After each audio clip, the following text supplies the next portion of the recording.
What's up guys, I'm Mike. And I'm Roxy. And almost 5 years ago we decided to go a bit risky road and quitted all options and went all in as full-time game developers. And in this video we're going to talk about the tools and show you all the tools we use on a daily basis to create our games. By the way guys, this video is not sponsored by any of the tools we use, it's just our own opinion. Some of them are free, some of them are paid. Make sure to stay until the end to hear about the most important tool which we use since our very first game. So first of all is the game engine. I mean, if you're watching this video I guess you know what it is. The game engine is basically a tool that lets you use physics, rendering, lighting, building to different platforms and all the stuff you usually don't want to care about when making games. The best known are Unity, Unreal, Godot or Godot, GameMaker, and there are tons of other game engines out there. We use Unity. Basically, the reason why we chose Unity was because when we started to make games, Unity was the engine, and I think it still is, with most of the tutorials out there. So if you have chosen your game engine, of course you need to write some code. For that you need a code editor. If you go with Unity, the default code editor is Visual Studio, which is an amazing tool. It's free. I used it for almost 3 years, but then I switched to JetBrains Rider, which I like much more. A few reasons why I want to stay with Rider is the better performance, better code analysis, better code refactoring, better debugging, and my productivity just got a boost while using Rider. One downside is that it's paid, but as I already mentioned, I feel like I work faster, so for me it was worth to pay for it because it speeds up the work. But actually if you're studying, if you're a student, you can get it for free or with a discount. To create our 3D models we use Blender. It's an amazing tool to create 3D assets. It's free, it has a huge community, and there are lots of tutorials out there. You can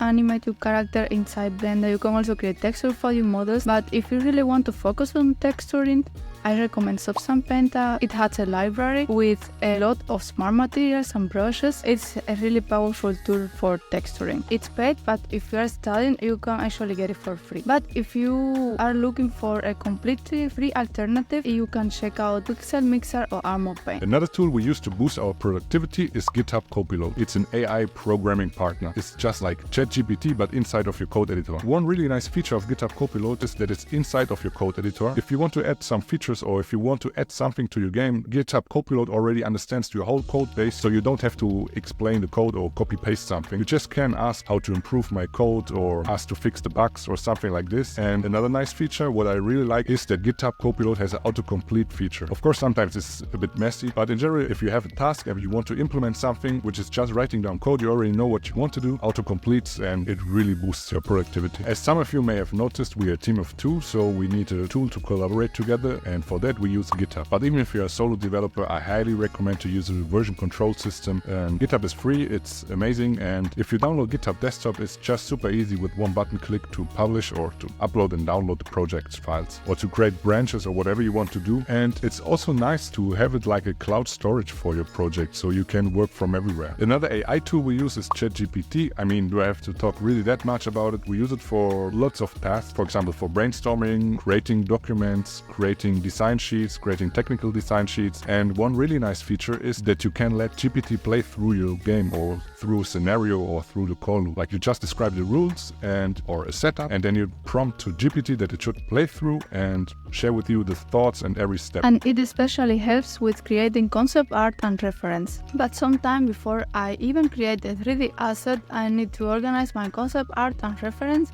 And I do that inside Milanote. It's basically like a big whiteboard, very intuitive and easy to use. For project management, we also use Notion. We mainly use it to create our to-do lists, to have everything organized. But one problem with Notion and Milanote is that they are free, but you have a limited space. So if you run out of space, you either have to pay monthly, or you can just create a new account and create a new board.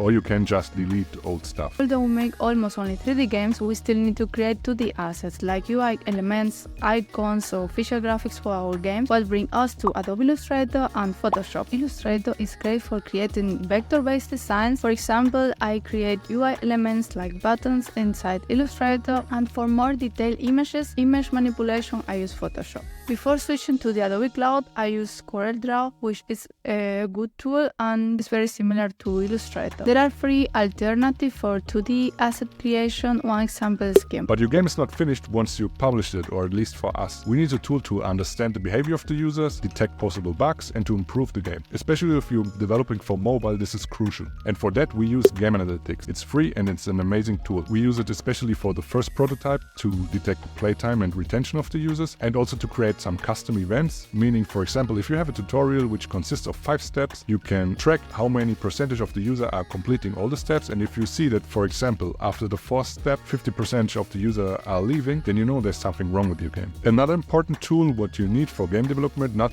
directly to create your games, but what is really related to game development, is video editing software, because you need it to create a trailer of your game, to create ad campaign videos for your game, to create social media videos for your game, and just to let the people know about your game. I mean, you could just make a gameplay video, screen record it, but it's much more engaging if you edit the video a little bit, if you add some text, if you add some transitions, if you show the best parts of your game. You really want to create an engaging marketing video for your game. You want people to play your game. You can use every tool you want. At the moment we are using Premiere Pro because we switched to the Adobe Cloud. Before that we used Wondershare, which you can get with the one-time purchase. And if you're looking for a completely free version, you can use DaVinci Resolve. Now we're coming to the most important tool which we use for every of our game, which is this here, pencil and paper. And I mean, you can see it's really used. It's just like from the last few weeks, and we use it to organize our ideas, to brainstorm, to write down everything, to plan everything. And even though we use Milanote and Notion and digital tools, I really like it much more to write down everything before I even write a single line of code. So one tip for you guys is think before you code. It just speeds up your work. Like if you already know what you want to do and you have written down everything, it's just so much faster to go, or at least for me. And if you're new to game development and you feel a bit overwhelmed with all the tools we mentioned, let me tell you, you actually only need the game engine and of course a code editor, but you can use the default editor which comes installed with your system or which comes installed with the game engine, and a tool to create your assets. For example, if you make 3D games, let's say Blender, if you make 2D games, any software or any tool you want to use to create your 2D art. Let us know in the comments which tools you are using, or if we have missed any tools. If you liked the video, make sure to hit the like button. If you don't,